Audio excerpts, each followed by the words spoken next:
Halo semuanya, perkenalkan, saya Cindy Evivani, mahasiswi dari BINUS Online Learning, PJJ Akuntansi. Kali ini saya akan mempresentasikan hasil proyek kelompok saya dalam mata kuliah Karakter Building Pancasila. Sebenarnya ada banyak pilihan topik, namun kelompok saya mengambil pendidikan berkualitas. Judul dari proyek kami, Transformasi Pendidikan, mewujudkan infrastruktur modern yang merata. Pendidikan itu adalah penentu dari kemajuan suatu negara. Dan kualitas sumber daya manusia yang ada dihasilkan dari sistem pendidikan yang menjadi modal utama dalam menghadapi tantangan global. Di era digital ini, pemanfaatan perangkat modern seperti komputer, internet menjadi bagian yang sangat integral dari proses pembelajaran. Ketimpangan akses terhadap teknologi ini memperparah kesenjangan kualitas pendidikan antar wilayah di Indonesia. Bahkan, Indonesia ini berada di peringkat 72 dari 79 negara dalam Program for International Student Assessment atau PISA 2018.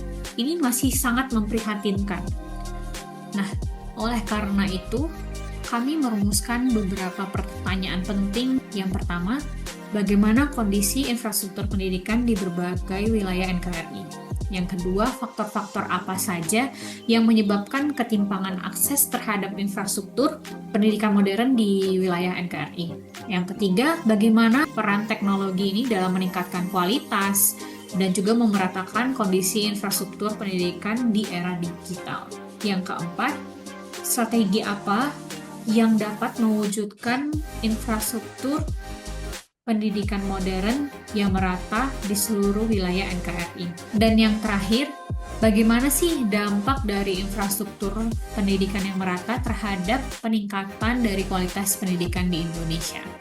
Nah, dalam proyek kali ini, kami melakukan observasi, studi literatur, dan juga serta wawancara kepada berbagai narasumber. Dan ada beberapa temuan menarik bagi kami. Dari sisi orang tua, ada seorang pejabat pajak dan juga orang tua siswa yang mengungkapkan bahwa kualitas pendidikan di Jakarta, di Medan, dan Bukit Tinggi itu hampir sama.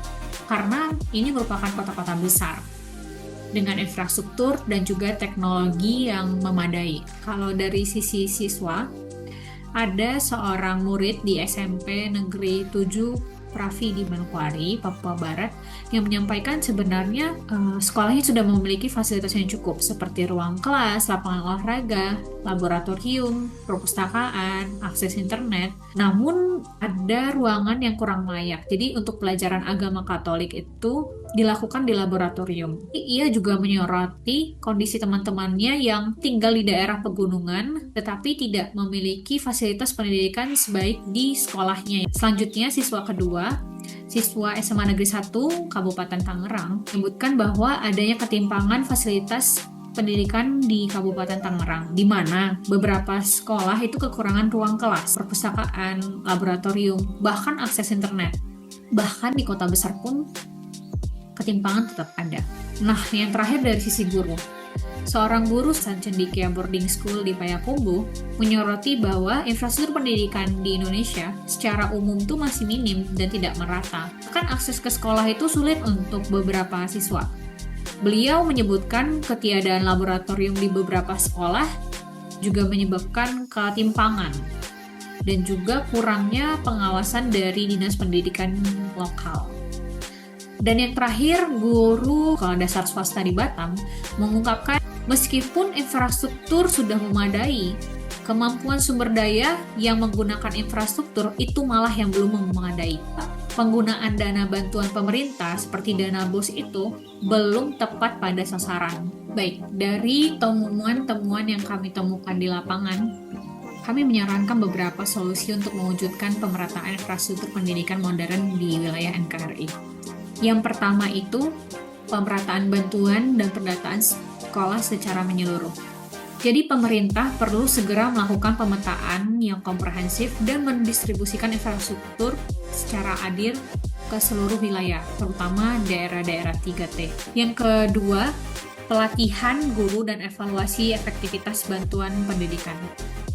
Nah, pengembangan SDM itu perlu. Sekolah bersama pemerintah harus memfokuskan pengembangan sumber daya manusia melalui pelatihan yang berkelanjutan dan juga pemerataan tenaga pendidik yang berkualitas di seluruh daerah. Kemudian pemanfaatan teknologi. Penjembatanan kesenjangan-kesenjangan ini dapat dilakukan dengan teknologi, dengan memanfaatkan teknologi, pembelajaran jarak jauh, akses daerah yang sulit, itu bisa tertanggulangi. Dan yang terakhir, pengawasan dana pendidikan. Nah, kesimpulannya apa? Kolaborasi dari semua sektor yang ada itu penting. Dari pemerintah, dari siswanya sendiri, orang tua, dan juga dari guru. Atau dalam hal ini sekolah, untuk menciptakan kualitas pendidikan yang lebih baik. Melalui proyek ini, saya dan teman-teman saya menyadari bahwa pendidikan yang berkualitas itu harus menjadi hak dari semua anak bangsa, bukan hanya yang tinggal di perkotaan. Proses ini meningkatkan kesadaran sosial, empati, dan keterampilan berpikir kritis kami. Selain itu, kami juga belajar bahwa solusi nyata itu memerlukan pendekatan kolaboratif dan juga kesadaran kolektif, bukan hanya kebijakan dari atas ke bawah. Wawancara dengan para narasumber memberikan gambaran bahwa adanya harapan dan juga potensi, tetapi ini membutuhkan perhatian serius dan juga strategi yang berkelanjutan. Agar apa? Agar transformasi pendidikan bisa tercapai. Demikian laporan hasil proyek Pancasila yang telah kami kerjakan. Semoga apa yang telah kami laksanakan boleh bermanfaat bagi kami, bagi kampus, dan juga bagi masyarakat. Terima kasih atas perhatiannya. Salam Beyond.